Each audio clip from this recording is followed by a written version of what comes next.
Langit masih menyimpan bintang-bintang terakhir ketika Saminah bangkit dari tikar pandan.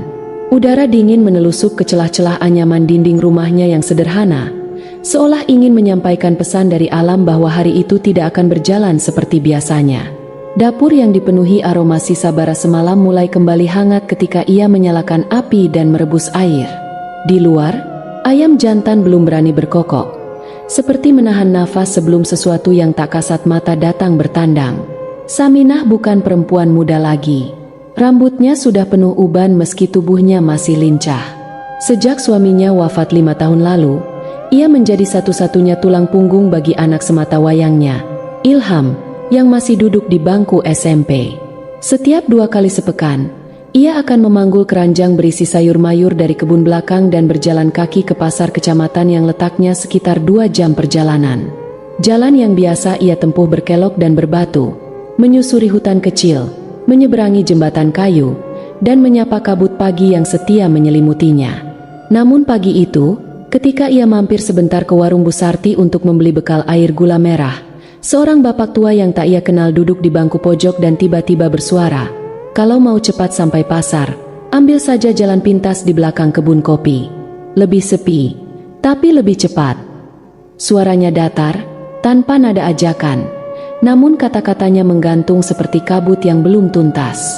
Saminah menoleh. Matanya bertemu dengan wajah asing yang seakan sudah lama mengenalnya.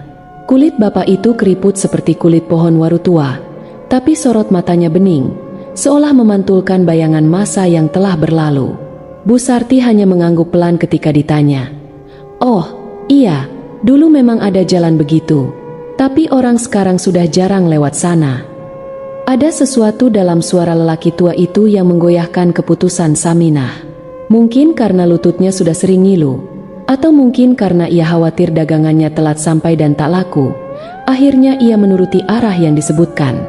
Jalan di belakang kebun kopi itu awalnya hanya berupa setapak kecil, tertutup rerumputan liar, namun cukup jelas untuk dilalui 1 orang.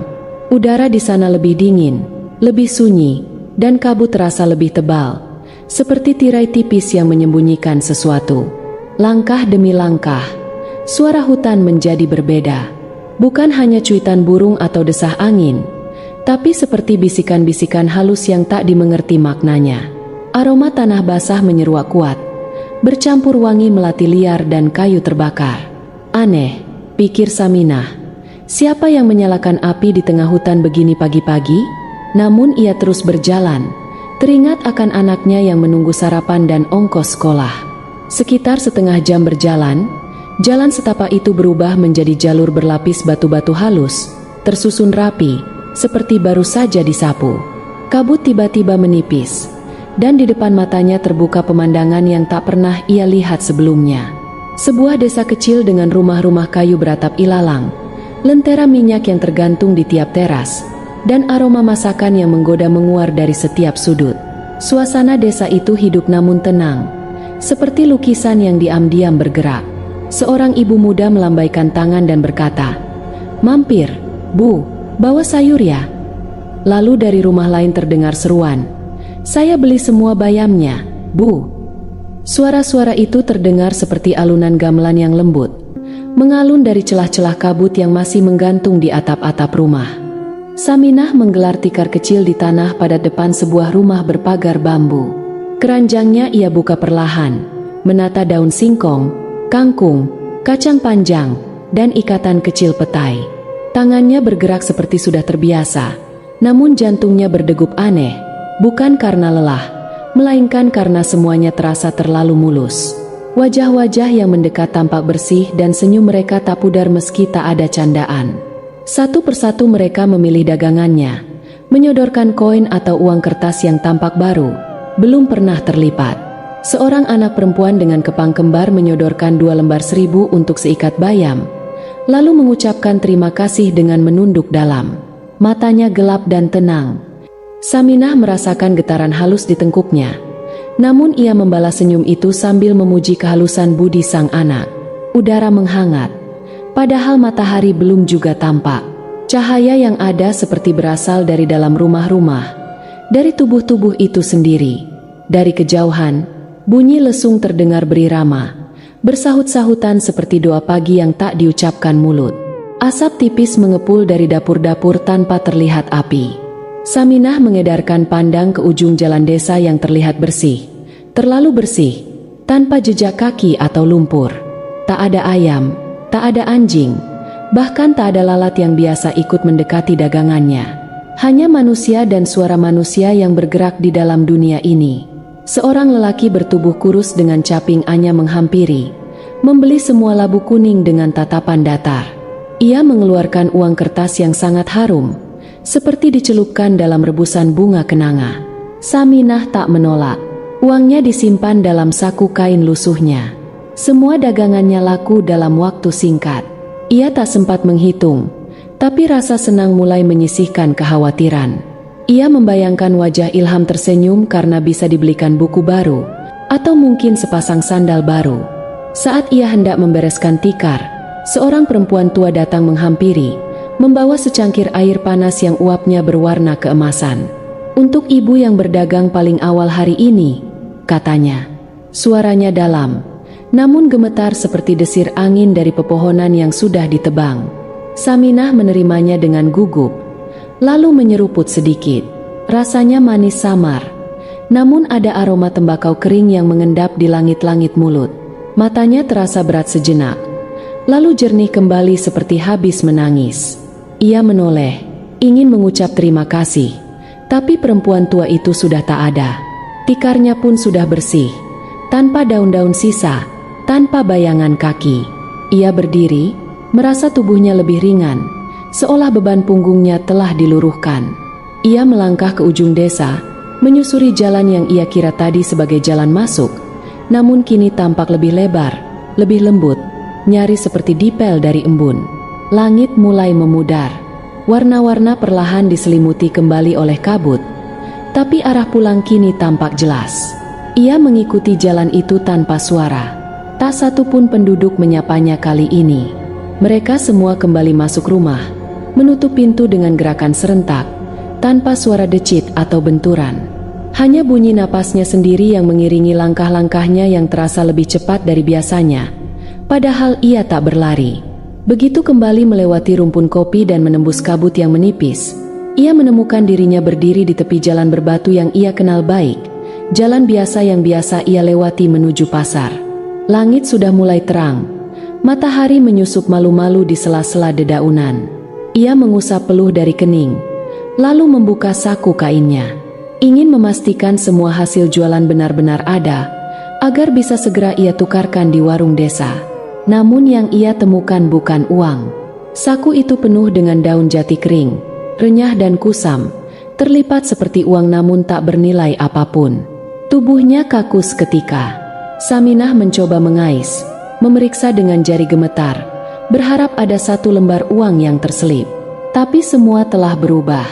Yang semula tampak sebagai rezeki, kini menjadi serpih kering dari pohon yang tak pernah tumbuh di kebun belakang rumahnya. Tangan Saminah terus mengais kantong yang sama, berharap ada sesuatu yang tertinggal. Namun tiap helai daun yang ia sentuh terasa rapuh dan dingin. Tidak ada bau uang, tidak ada tekstur yang dikenal tangannya sejak muda berdagang. Hanya aroma tanah lama yang mengendap dari musim-musim yang tak bisa diingat. Pandangannya mengabur, bukan karena air mata, tapi karena udara sekitar tiba-tiba mengental, menyesakkan rongga paru. Ia terduduk di atas batu besar yang biasa digunakan petani setempat untuk meletakkan hasil panen sementara. Di sekitarnya, suara pagi mulai riuh, motor tua lewat, suara ayam beradu, dan angin menggoyang ilalang. Segalanya tampak normal, tapi tubuhnya tetap terasa tertinggal. Kepalanya berat, dadanya kosong, dan isi perutnya berputar, seperti sedang menolak sesuatu yang belum dicerna logika. Dari kejauhan, ia melihat Bu Sarti berdiri di depan warung, melambaikan tangan kecilnya. Ia bangkit, menyeret langkah. Sesampainya di sana, tubuhnya gemetar ketika membuka mulut, menceritakan apa yang ia alami. Bu Sarti tak banyak bicara. Tatapannya kosong, lebih sunyi dari warung yang belum buka. Ia mengambil selembar daun dari saku Saminah, membaliknya, lalu menghembuskan napas panjang. "Itu jalan yang tidak bisa dipilih dua kali," ucapnya pelan. Kami pernah dengar, waktu simbah-simbah dulu, katanya ada desa yang muncul hanya kalau kabut turun sebelum ayam berkokok. Tapi tak semua orang bisa lihat, tak semua orang bisa kembali bercerita. Kau masih bisa pulang, itu pun sudah keberuntungan. Saminah menunduk. Daun itu masih di tangannya, tapi sekarang terasa lebih berat. Ujungnya membentuk pola urat yang menyerupai huruf-huruf kecil. Bukan aksara manusia, bukan goresan alam. Tangannya memegangnya erat. Seakan tahu benda itu akan runtuh bila terlalu lama dilihat. Bu Sarti menuangkan air jahe, meletakkannya di atas meja kayu, dan memintanya duduk. Tak satu pun pelanggan datang ke warung pagi itu. Di rumah, Ilham menunggu dengan seragam sudah dipakai, sepatu dibersihkan, dan rambut disisir rapi. Tatapannya penuh harap ketika melihat ibunya membuka pintu. Tapi tak ada roti gula kelapa di tangan ibunya. Tak ada uang untuk ongkos. Yang dibawa pulang hanyalah tubuh yang lebih kurus, suara yang lebih lambat, dan tangan yang kosong. Ia tak mengeluh, hanya duduk di samping, mendengarkan ibunya menarik napas berkali-kali tanpa kata. Saminah merogoh saku sekali lagi, hanya untuk memastikan dunia belum berubah lagi. Namun daun itu sudah tidak ada. Ia tak tahu kapan jatuhnya, atau kepada siapa berpindah. Yang tersisa hanyalah bau asing di dalam rumah, bau malam yang belum selesai, bau yang mengendap di dinding, pada baju, dan pada kulit Ilham yang kini mendadak pucat. Anak itu tidak bersuara selama makan pagi, tidak menatap mata ibunya, tidak juga menanyakan apapun. Ketika Saminah hendak membenahi piring, ia menyadari sesuatu yang membuat lututnya melemas. Foto lama di atas meja altar, foto mendiang suaminya yang selalu tersenyum dalam bingkai bambu, kini kosong. Hanya kain putih yang tergulung rapi di balik kaca, tanpa wajah, tanpa jejak tinta. Ia memanggil nama suaminya dalam hati, namun suara itu tak menyeberang kemana-mana. Dinding rumah menolak gema, dan dunia menjadi lebih senyap dari sebelumnya. Langkah Saminah tertahan di depan altar. Matanya tak berkedip menatap kaca yang dingin dan membungkam, menyimpan lipatan kain putih tempat wajah suaminya pernah tinggal. Ia mengangkat bingkai itu, membukanya perlahan.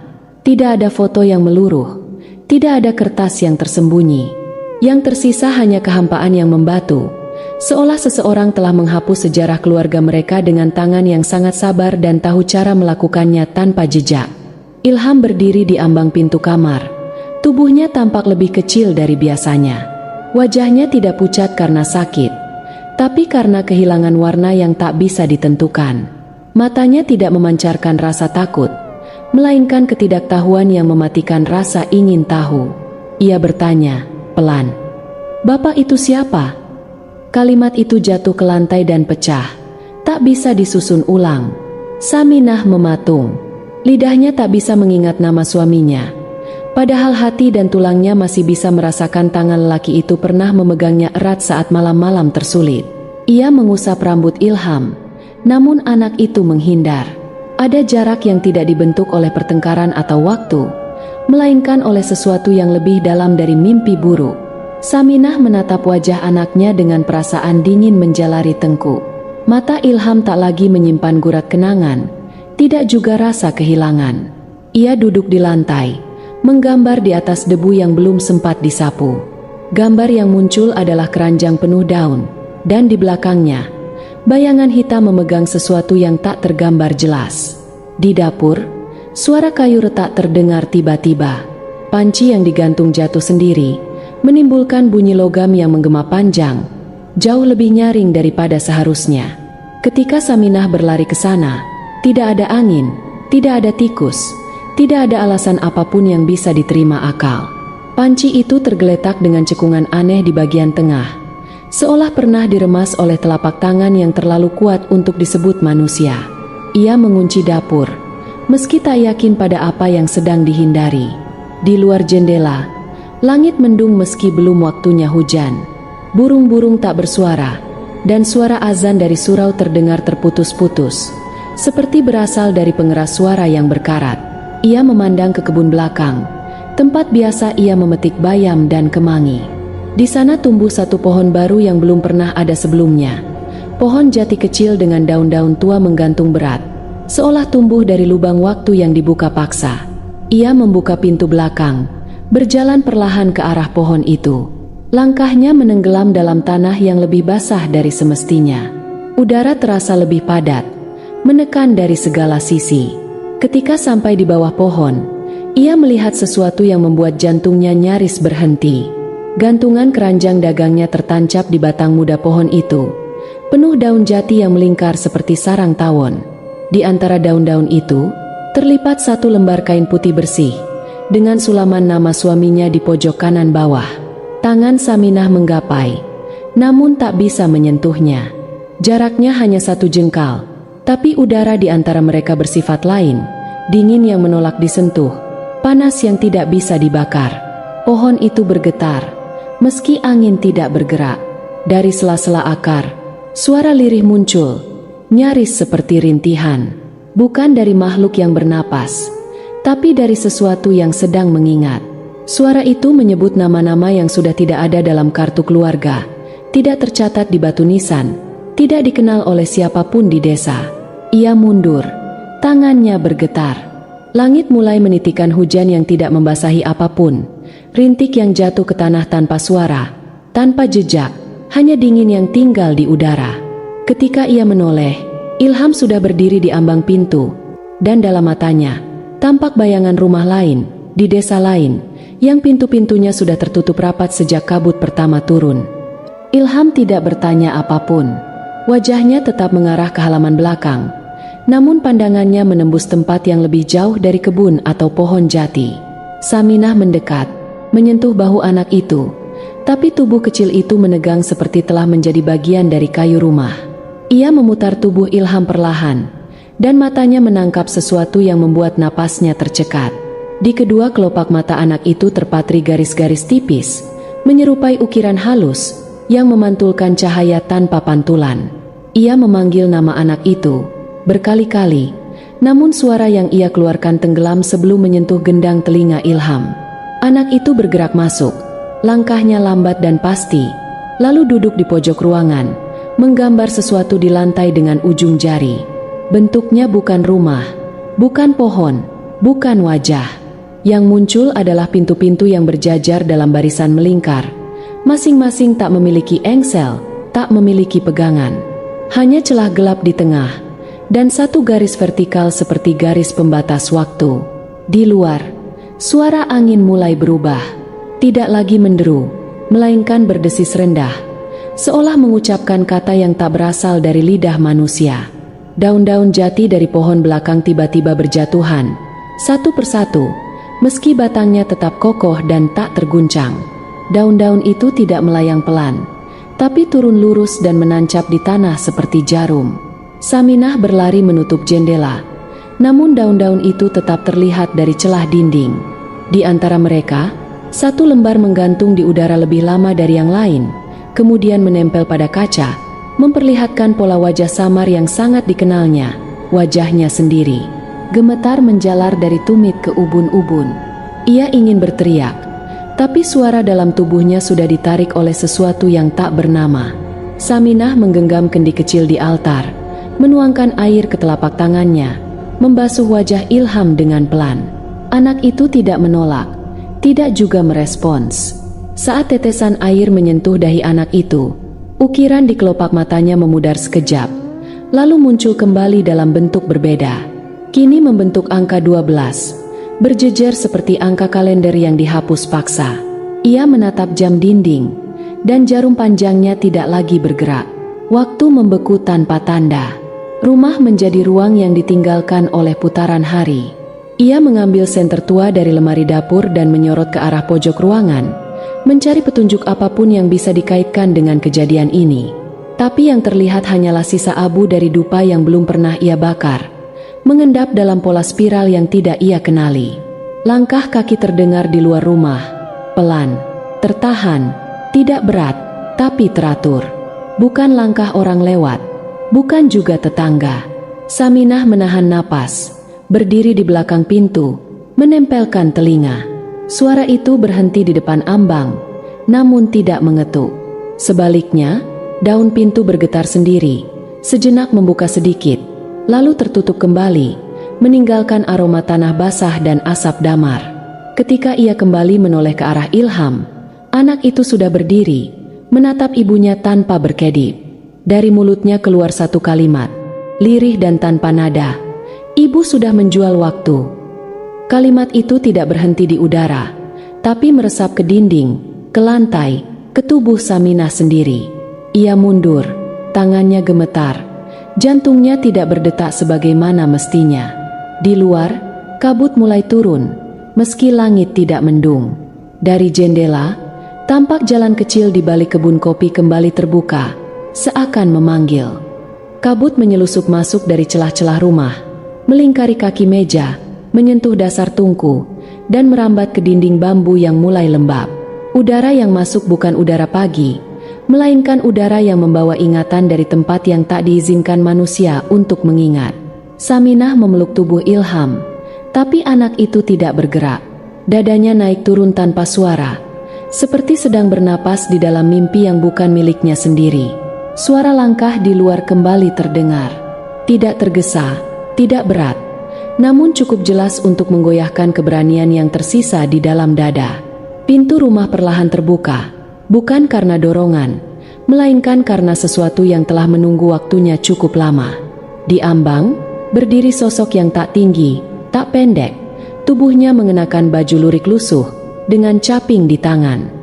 Wajahnya terbungkus kain putih yang hanya menyisakan satu celah sempit di antara alis dan dagu. Dari celah itu, mata yang tak memantulkan cahaya menatap langsung ke arah Saminah. Saminah menarik Ilham ke belakang, namun anak itu malah melangkah maju. Tak ada rasa takut di wajahnya, tak ada keingintahuan juga. Yang tinggal hanyalah ketenangan aneh, seperti seseorang yang sedang menunaikan janji yang bukan miliknya. Sosok di ambang pintu mengangkat tangan, lalu menjatuhkan satu benda ke tanah. Suaranya pelan, tapi tajam. Sebuah koin logam bundar, bertuliskan angka 12 di satu sisi dan gambar keranjang di sisi lainnya. Koin itu berputar sebentar sebelum diam, seolah menunggu untuk dipungut oleh tangan yang sudah ditentukan. Langit di luar tak berubah warna, tak juga menunjukkan tanda pagi atau sore. Waktu mengambang, dan dalam keheningan itu, suara-suara dari desa yang pernah dikunjungi Saminah mulai terdengar kembali. Sorak anak-anak, ketukan lesung, tawar-menawar lembut, semuanya mengalir dari lubang waktu yang terbuka di halaman belakang. Pohon jati kecil kini membesar dengan kecepatan yang tidak wajar. Daunnya bertambah banyak, dan batangnya berlekuk-lekuk seperti menyimpan nama-nama yang diukir dari balik tanah. Saminah memejamkan mata, berdoa dalam hati, namun kata-kata yang keluar tak lagi dalam bahasa yang ia kenal. Lidahnya mengeja sesuatu yang terdengar tua, terlupakan, namun kini muncul dari lipatan pikirannya sendiri. Ketika membuka mata, ia melihat sosok berjubah lurik itu sudah berada di dalam rumah, berdiri tepat di tengah-tengah antara dirinya dan anaknya. Udara membeku. Asap dari dapur yang belum dinyalakan mulai menari di udara. Satu demi satu, benda-benda dalam rumah mulai berubah. Tampah bambu menjadi piring tanah liat, kaleng biskuit menjadi kotak kayu berukir. Foto Ilham yang tergantung di dinding memudar dan berganti dengan wajah anak lain yang memakai udeng. Nama-nama dalam ingatannya berjatuhan, digantikan oleh nama-nama asing yang merayap dari sudut rumah, menyusup ke dalam relung kesadaran. Ia tahu, tempat ini sedang berganti kulit. Rumahnya sedang diserap ke dalam sesuatu yang lebih tua dari tanah ini sendiri. Ia menarik Ilham, tapi anak itu telah menyentuh koin yang dijatuhkan tadi. Kulit tangannya langsung berdenyut. Urat-urat halus mencuat dari bawah permukaan, dan mata Ilham memutih sebentar. Ketika ia kembali sadar, matanya memandangi ibunya tanpa kenal. "Aku harus kembali ke pasar," ucapnya. Suaranya rendah dan dalam, bukan suara anak-anak, tapi suara yang membawa gema dari tempat tanpa pantulan. Kalimat itu menggema di dinding, dan pada saat yang bersamaan, jalan kecil di belakang rumah sudah terbuka, tidak lagi berkabut, tapi berwarna kuning pekat, dengan suara gamelan yang pelan namun memaksa. Saminah berdiri di ambang-ambang kesadaran dan kehancuran. Ia tidak tahu harus memanggil siapa, karena semua nama telah diambil. Di ujung jalan itu, terlihat rumah-rumah beratap ilalang, berdiri diam dan menunggu dagangan yang tak pernah dibutuhkan. Lentera menyala tanpa api, pintu-pintu menganga tanpa suara, dan di antara mereka terdengar satu seruan yang nyaring dan menyayat. Dagangan baru sudah datang. Tanah yang diinjak Ilham tidak lagi tanah kebun. Urat-urat akar di bawah kakinya tampak menyala samar, merambat ke jalan setapak yang membentang ke arah desa gaib yang dulu menyambut dagangan Saminah. Setiap langkahnya meninggalkan bekas cahaya sebentar, sebelum lenyap tanpa sisa. Wajah anak itu tidak menyiratkan takut, juga tidak paham. Ia hanya berjalan karena tubuhnya diperintah oleh sesuatu yang tidak berwujud, sesuatu yang tumbuh dalam dirinya sejak daun jati pertama jatuh ke pangkuan ibunya. Saminah mengejar, namun jaraknya tak pernah menyempit. Jalan itu bertambah panjang, melengkung perlahan ke dalam kabut emas yang tak pernah benar-benar menjadi terang. Di sekelilingnya, rumah-rumah ilalang mulai muncul, menyapa dalam diam. Tak ada penghuni yang keluar, hanya suara dari dalam rumah, gemerincing mangkuk, detak kuku kayu pada dinding, dan suara langkah yang tak menuju kemanapun. Angin membawa bau makanan yang hangus setengah matang, menyelusup ke hidung dengan rasa asin yang membakar lidah. Satu pintu terbuka. Di dalamnya duduk perempuan tua yang dahulu menyuguhkan air kepada Saminah. Matanya memandang dengan rasa puas yang disembunyikan dalam senyum ramah. Tangannya menunjuk pada tikar di depan rumah. Tempat keranjang Saminah muncul kembali, penuh dagangan segar. Sayur-sayur itu tampak baru dipetik, padahal Saminah tak membawa apa-apa dari rumah. Tubuhnya menolak percaya, tapi matanya terpaksa mengakui. Ia melangkah ke arah tikar itu. Tangannya terulur, namun lengannya terasa berat, ditarik oleh udara yang tak bisa disentuh. Keranjang itu berdenyut perlahan, seakan bernapas. Daun-daunnya bergerak sendiri, dan dari sela-sela bayam dan kangkung, muncul helaian-helaian rambut halus, terlalu gelap untuk sayuran, terlalu panjang untuk serat kayu. Saminah mundur, matanya mencari Ilham, tapi anak itu sudah berdiri di tengah desa, dikelilingi oleh wajah-wajah yang tersenyum namun tak menua. Wajah-wajah itu tidak memiliki bayangan. Mata mereka menatap Ilham dengan pengharapan, bukan kasih, bukan rasa hormat, hanya hasrat untuk menerima sesuatu yang telah mereka tunggu selama 12 tahun. Langit di atas desa tidak berpindah warna. Waktu membeku dalam nyala lentera yang tak kunjung padam. Saminah melangkah ke tengah desa, menerobos pusaran yang membungkus anaknya. Tangan-tangan yang tak tampak menarik tubuhnya, namun ia terus maju, menyeret kakinya di atas tanah yang tidak mengizinkan suara. Ketika ia berhasil menggenggam tangan Ilham, suara dari langit pecah. Yang menjual waktu, membayar dengan ingatan. Yang menjual dagangan, membayar dengan darah. Tubuh Ilham terangkat perlahan. Matanya menatap langit.